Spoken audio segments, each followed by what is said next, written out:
Welcome to Practical Talk Time. Joining us here today is Danbury's First Lady, Phyllis Boughton. Welcome, Mrs. Boughton. Oh, thank you.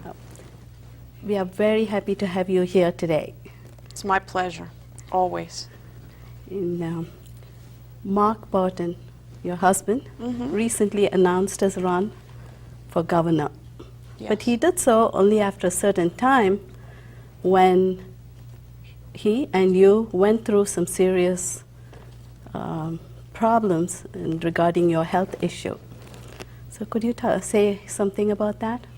Sure. Well, the past couple of years, it's been, full of ups and downs. But, at the end of the day, I believe everything in life happens for a reason. And it turns out that I actually had a rare tumor called paraganglioma. And this tumor, left unchecked, could eventually cause death, because it actually produces adrenaline in your system. And if you think of like a big water balloon, when you squeeze it, the water comes out. Well, this tumor in your system releases adrenaline and eventually causes your blood pressure to rise and rise and rise, and eventually causing a stroke or a heart attack. And where was this located? Well, my actual tumor was next to my vena cava, which is one of your major veins leading from the heart, next to the liver and attached to the adrenal gland. So how did you know that this existed? Because if it's inside your body, you're not going to know. Well, what were the symptoms? Ironically, I'm one of these people that no matter what in life, I have a lot of energy, and I don't let things stop me from accomplishing what I need to accomplish. So although I was feeling a bit tired, I just at the time attributed it to, working in my business, my volunteer work that I do, just helping and supporting Mark. So, naturally I was like, okay, that's why I'm a little stressed out over these different things. So, but eventually what had happened was I started losing my hair. And it's called, the medical term for it is telegenesis effluvium. And that's a technical term for hair loss. And that was the symptom that eventually, had me seek out medical attention and led to the diagnosis of my situation. But it was my husband really who found it. So other than the tiredness and the hair falling out, you didn't feel anything else? You didn't know? I had always had low blood pressure because I do work out regularly. And then I was gaining weight too. That was another thing, because when you have too much adrenaline in your system, it does the actual opposite. So I guess it was affecting my metabolism. So that's why I'm, now hoping to get some of this weight off. But anyway, the long and short of it is it really was my vanity that caused me to seek medical attention. And one day, one of our favorite pastimes, Mark and I enjoy swimming in our pool. And it got to the point where I was losing so much hair, I was actually clogging up the pool filter. Oh. And so then Mark says, Phyllis, I'm not kidding, you gotta go to a doctor. And so eventually one morning I woke up and I did see a bald spot. And so then it was at that point that I said, you know what, something is wrong. And it's funny, when something like that happens to you, you don't want to really, you don't want to admit that you're not invincible. We think with youth that we can continue and we'll be young forever. And at that point in time, to admit something was wrong, I really wasn't ready for that. And so, eventually, when I saw the bald spot, I said, okay, something really is wrong with me. So I guess you went to a doctor? Did you go to your general physician first? Or? One of the things I really want to mention to people is that it's so important to develop a relationship with a GP, a general practitioner, an internal medicine doctor. Because I had always been pretty much healthy, I really didn't have a relationship. So it was a matter of talking to several people in the community, asking, friends and relatives, who they, had a good, felt was a good practitioner. So initially, I went to a doctor who really didn't know very much about me, and basically they ran a series of tests. And initially when you lose hair, they think it's thyroid. So when they ran the test, they said, no, you're fine, there's nothing wrong with you, and you're just having female pattern baldness. And I thought to myself, I don't know if that's the case, but I don't know. I just don't believe that to be true. Yeah, and so, you had a very thick hair. I have very thick hair. Yeah. As a matter of fact, one of the things I told the doctors at the time was, in practical terms, normally if I got a rubber band around my hair twice in a ponytail, I was very lucky. And I had gotten to the point where I wrapped it 4 times and it was falling out of my hair. So it was not just in the front of my head, it was throughout my whole head of hair. And so this one doctor said, no, that's what you have, and you need to use, I forget that, that lotion or potion that you put in your hair to... Yes, there is something. Yeah. So anyway, at that point in time, I said, Rogaine, what? Rogaine, yeah. Rogaine for women. And so I said, you know what? I just thought to myself, and there comes my meditation again, it didn't feel right to me. My intuition was telling me, this is wrong. I'm not gonna follow this advice. And I feel like when life, something doesn't sit well, I think I urge women and men and everyone, when something's not sitting right with you, move on. Find somebody else who's willing to listen to what you're saying and do the right tests. So I moved on to a second practitioner, and again, that same diagnosis came up, and I said, this isn't right. So, when an obstacle comes up, don't go through it, just go around it. So I didn't fight with them. I didn't call, say, you're wrong. I just said, thank you very much, and moved on. Found another one. Yeah, and finally, I found a doctor who did the right tests and took the correct history. Nobody had taken a full history, which is... the family history. The family history. Medical history. Yeah, and so... this one doctor took, you'd never think, tumor and hair loss. That just, was beyond me. But apparently one of the symptoms of this tumor that both my mom and sister almost died from, my sister, when I was 17, almost died from this tumor, which was, I was in my senior year of high school, and she was having episodes where she would have intense sweating. And she went to the nurse's office and they did a blood pressure screening, and her blood pressure was like 300 over 200, and they said, you better get to the hospital right away.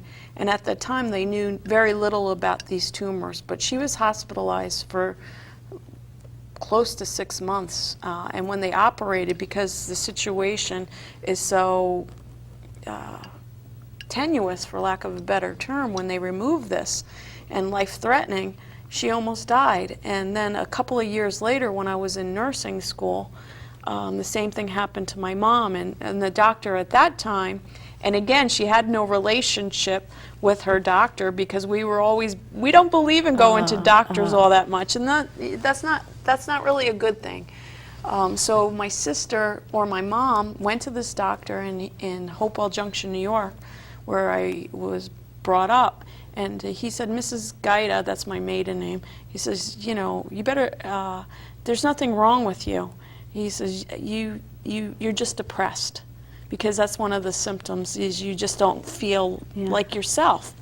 And so my mother tells me, and my mother's not one to complain, so I called the doctor up and I said, listen, if my mother's telling you something's wrong, you really need to listen to her. So he does a series of tests, and the last day of the test, they send us home. And so we go home, and my mother says, Phyllis, I get a little intimidated by these doctors when they talk to me. Will you be upstairs on the extension? So I said, okay. So I'm upstairs on the extension, and this doctor over the telephone told my mom, get your life in order, because you have a couple of weeks to live. And at that point, I felt like an elephant had just jumped on my chest. And I thought, wow, my mother's going to look to me for strength, And if I look hopeless, she's going to react to this. So I quickly pulled myself together and said, you know what? I pulled myself and I went downstairs and I said, Mom, you know, and again, this is with my nursing training. I said, Mom, you know what? You got to keep your mind positive. You know what? We will get you the right doctors. Don't listen to what this is just his opinion, this doctor's opinion. We will go and we'll find the right team of doctors to take care of this. And my mom is still with us today. Oh, wonderful. And although we found the right doctor, and getting back to that whole intuition thing, I remember being in his office and praying, and all of a sudden this feeling of peace came over me, and I knew things were going to be okay. And she actually had biopsies that came back positive for cancer, and then once they removed the tumor, it was negative for cancer, and she's still with us today, so it was a real miracle. You know, as you describe this to me, Yeah. I know one person who is having all of these symptoms, and her doctors have not diagnosed her with this. They have not checked it even. So I think I'm going to have her go and take some more tests, find another doctor. Oh, is that right? Yeah. Yes, I know one person who has exactly all of the symptoms. I think, you know, a lot of people aren't familiar with endocrinologists, but endocrinologists do a complete blood profile, you know, looking at different things.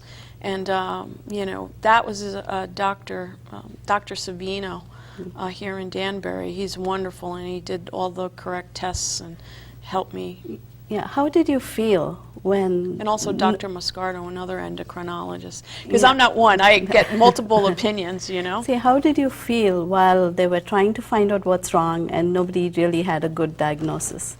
Well, So it's what was going on? ironic because, you know, having my sister and mom go through this, you know, granted it's close to 25 years ago, you think it would have been easier for me. But, you know, when everybody, all the doctors are telling you you're crazy, you know, I was a bit frustrated and also embarrassed. I felt like, you know, I was, you know, at times I thought they thought I was crazy. So, so I just continued, you know, although, and with Mark's support and help, he said, honey, your family's like a bunch of chia pets. There's something wrong with you. You need to go to the doctor. If you want, I'll come with you. And through his support and love, you know, I really just kept forging on, despite the fact that at times I did feel a bit like I was crazy. And I did eventually connect with the right team of doctors. But So at some point they did a proper test. So what tests told you what you have? it was a 24-hour urine test where they check for, again, the adrenaline levels. Oh. And when that came back, the first time it came back positive. And at that time, I was just like, knowing that both my mom and sister almost died from it, initially I was a bit freaked out over it. And again, this doctor said to me, you know, we're going to do the 24-hour urine test yet again. I said, well, we have a positive. Why do we need to waste any more time? Let's just move on. And so she was giving me, you know, as a matter of fact, I'll never forget this. I called and I spoke to the office manager and I said to her, I said, you know, can we just move right on to like a CAT scan or something like that? And the woman says to me, she says, how long have you been sick? I said, for a few years now. And so she said, well, then a couple more weeks isn't going to kill you now, is it? And that was, I was like left speechless. And then I thought, you know what, this isn't the right doctor for me as well. Yeah, why do they have to spend more time or waste more time? I don't understand it. And why do you treat, where's your humanity? You know, really, you know, when a person isn't well, you know, be especially kind, be sweet, you know, ask them if you can help them in any way. Help them to really navigate this difficult course. And, you know, again, you know, that wasn't the right doctor for me, so I moved on and eventually found the right team and the right office for me. So that was just the beginning. Once you found the right person Yeah, it and took a right team, year. and now you still have to be treated for the Yeah. illness. So Yeah. tell me about that. Well, when I first got diagnosed, you know, I was like, okay, knowing that my sister and mother were in the hospital for close to 6 months and being a business owner, I'm like, there is no way I'm going to be in a hospital for 6 months, so I am going to find the best team of people I can possibly find, because I can't afford to be out that long, especially being First Lady in the city of Danbury, which I'm very proud of. But also, you know, with my business, Connecticut Kitchen and Bath, And as a wife. as a wife and an aunt and all the different roles that I play, I said, I don't have time for being sick, so I'm going to find the best team. So asking around, they said Yale is the best place to get this removed. And so I decided I was going to go to Yale, and I met with this surgeon. And initially, you know, I went in, and they couldn't open up my scans. So she said, you know, we're going to do this, this, and this, and your surgery is scheduled for this date, and thank you very much, and we'll be in touch.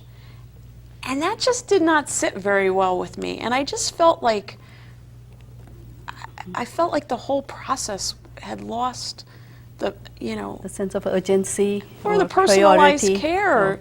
There was just like, they were making it seem so matter of fact. And so at that point in time, you know, asking several local doctors, they said, well, Yale's the place you want to go. So I was like, they made me feel like it was the only place I can go, and that they had this center for these types of tumors. So time goes on, and one of the things that I did was, they wanted me initially to go in for my surgery in June, but I said, no, I don't want to go in June, because I have this whole family reunion planned, and we're going to go down to Perdido Key, Florida, and spend time with my sister, her kids, my brother and his son, my sister-in-law Faith, my mom and dad. My dad was alive back then, and it just shows how important this trip was. But we all went down, and we met in Perdido Key, and we spent time together as an extended family. Even Mark managed to break away. And so I got myself centered and prepared to go into the surgery. And so then when we came back from my surgery, I had a couple of days, and then I went actually into Yale, and they had me prepped. You actually drive yourself in for surgery nowadays, major surgery. So they put the hospital gown, the booties, the little hat. So you got everything, you're on the table. The IV was in my Everything was arm. done. And then what? Well, the nurse happened? first off came in, and she says, Phyllis, Boughton, you're in here for an adrenalectomy. And I said, that's not what I'm having. She says, well, you'll need to talk to the doctor. And by the way, the night before my surgery, I did pray, and I said, God, I really don't feel well about this situation, but everybody feels as if I'm being, I'm just fearful. And that's not the case. I will show up, but if this isn't meant to be, you need for something to happen here, because Mark's convinced this is the right doctor, my mother's convinced, everybody's convinced, and they think I'm crazy again. So I show up, and like I said, the nurse calls me by the wrong tumor, or adrenalectomy. Then the next person comes in, and the anesthesiologist, and he calls me by the wrong name. Yeah. So you think the normal person would have ran out by now, but you know, I'm like thinking, So you got spooked there. I wasn't spooked at that point. At that point, I just wanted to get it over with, and I okay. figured, okay, you know, my husband and, you know, everybody thinks this is the right thing, you know, get this tumor out of you. So then all of a sudden I'm there 5 or 6 hours, and teams of people are coming in and out. And then all of a sudden this nurse comes in, or actually the fellow, because Yale is a teaching hospital. And she comes in and she says to me, have you seen the surgeon? And I said, no, I haven't seen the surgeon. She says, well, she's been out of surgery for quite some time. And I said, well, I haven't seen her. And she says, that's really strange. So then maybe an hour later, the surgeon, the co-surgeon, the anesthesiologist, the fellow, the anesthesia nurse, all in this little curtained area, come in and they say, Mrs. Boughton, your situation's a bit tenuous and you may not make it through the surgery. Do you want to continue? And honest to goodness, I was the happiest person on the face of the earth. Most people maybe were upset. And here's my brother who has the same tumor sitting in the room. And I'm like, you know what? Where's the door? Get out of there. Yeah. And they proceed to hand me vouchers for the cafe and the gift shop and say, sorry for your inconvenience, we'll reschedule with you. And I thought, So you went to another place? I actually called a friend at Danbury Hospital, Andrea Wren, and I said, listen, afterwards I was a bit traumatized naturally. But, you know, when I calmed down, I said, let me do a little bit of meditation here and get, you know, centered. And so then I called Andrea and I said, listen, I need some help. They're telling me Yale is the only place to have this surgery. Can you help me find the right person? So she says, yeah. She says, you know, I may not get back to you today, but I'll definitely get some calls. And Andrea works at Danbury Hospital, and I think she's in charge of public relations.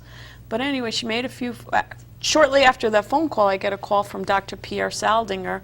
He's head of surgery at Danbury Hospital, and he says, what can I do to help you? You know, he said, I told him what had happened. He said, you should always be able to talk to your doctor, have open lines of communication. If you don't feel that connection, that's not the right decision for you. He said, and you know what? Shop around. He said, they're not the only people that can do the surgery. You know, you have to remember that sometimes hospitals are money-making facilities. They have an overhead that they need to make. Also, So- we have to ask questions. Yeah. If we are not clear on something, or if we have doubts, if we have questions, I think we should speak up. Well, I don't know if you ever watched that commercial on TV, but now I guess because I'm especially sensitive to it, but there's a commercial that's running on TV where people are in different restaurants and they go, how is that meal prepared? Is there salt? Is it well done, extra done? You know, asking a million different questions, and then all of a sudden they shoot or they pan them into a doctor's office in a medical gown, and they're in front of a doctor, and the doctor says, do you have any questions? And they just look and they go, nope. So it's like, you know, when we're in front of these people, we get intimidated. But it's very important to take a notebook with you, document everything, write questions down. So this way, your voice is clearly heard. And sometimes we forget that. So you went in for the surgery here in Danbury. Well, And what then happened what was- has been your experience now after that? Prior to going to that, I actually went down to Sloan Kettering and talked to people down there. And ironically, this top surgeon down there, Pierre Saldinger, Dr. Saldinger, actually trained under him. So that was all I needed to know. And when actually I thought about having Dr. Saldinger operate on me, internally, my intuition was telling me he was the right man, and I could count on him. And anybody facing any serious medical issues, really, you know, use your intuition to really get connected to, you know, divine inspiration. And when I thought about having my surgery at Danbury Hospital, I had a lot of confidence in them. Actually, my dad, a few years ago, had been hospitalized at Danbury, and Dr. Saldinger had saved my dad's life. And so I had developed a relationship with him, as well as a hospitalist called Dr. Smith there. So I had confidence in the team and in the facility as well. So after the surgery came out, so how did you feel to be alive? Oh, I was walking on sunshine. Are you kidding me? People were like, I can't believe you had the level of surgery you had, because you have to understand, my scar goes from like my sternum to my belly button, and then it goes across to my side. So it's like a big L shape. And my brother and I, who ironically, when I found out I had this tumor and my mom and sister had it, one of the symptoms is also high blood pressure. So, and since mine had always been low, it really didn't show up in me because it was normal. But now that I've had the tumor removed, it's now back to being low. But I went back to my business. My brother and I worked together at Connecticut Kitchen and Bath. And I said, Greg, you got to get yourself checked out. And so he did. And it turns out that he has the same tumor. Oh. And so his tumor was the size of a cantaloupe, if you But can at imagine. least at this point he knew what to test, what to get tested. Oh yeah, I mean it was really life-saving because like I said, you can have a heart attack or a stroke, and his blood pressure was being managed through a lot of medication. So as this tumor grows, it gets more and more difficult to manage it. So it saved his life pretty much. So how has your life changed, in terms of your perception or attitude? Well, I believe, happiness is a choice in every moment. And I believe that although we're focusing in on my story, stuff happens to everyone. And you just got to remember, in life, things happen for a reason. And, if I hadn't found out that I had this tumor and I hadn't, really had these experiences, my brother may have gone on undiagnosed and eventually would have died. And he has my little nephew Gregory's only in first grade, and he's a little whippersnapper, and it would have been horrible. It might have been a very difficult outcome.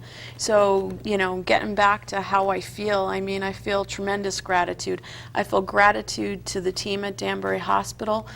I feel beholden to them. I feel a sense to give back because we are very blessed to have one of the best hospitals in the state of Connecticut, if not the country, right here in our backyard. And wonderful team of people, from Hope, the receptionist there, to Dr. Smith, one of the hospitalists, to the nurses, little things. Did you have to change your diet or your lifestyle in any way now after this experience? Well, no, actually, I want to get back to, exercising and eating right. But in terms of my attitude, what I've changed is my perspective. Again, remembering that happiness is a choice in every moment. And tomorrow's not promised for anyone, young or old. So really, take time to smell the roses, enjoy life, take time with your husband or significant other, spend time with your dogs, look for the joy in life, because there is a lot, and there's always a reason to be grateful. Well, that's wonderful. Thank you so much, and I'm sure all of our viewers will really benefit from this, just to take care of themselves and go and get tested and get second, third opinions if needed. Listen to your body and your intuition. And if you don't feel right with what they're telling you, move on. That's a very important message. Thank you very much, Mrs. Boughton.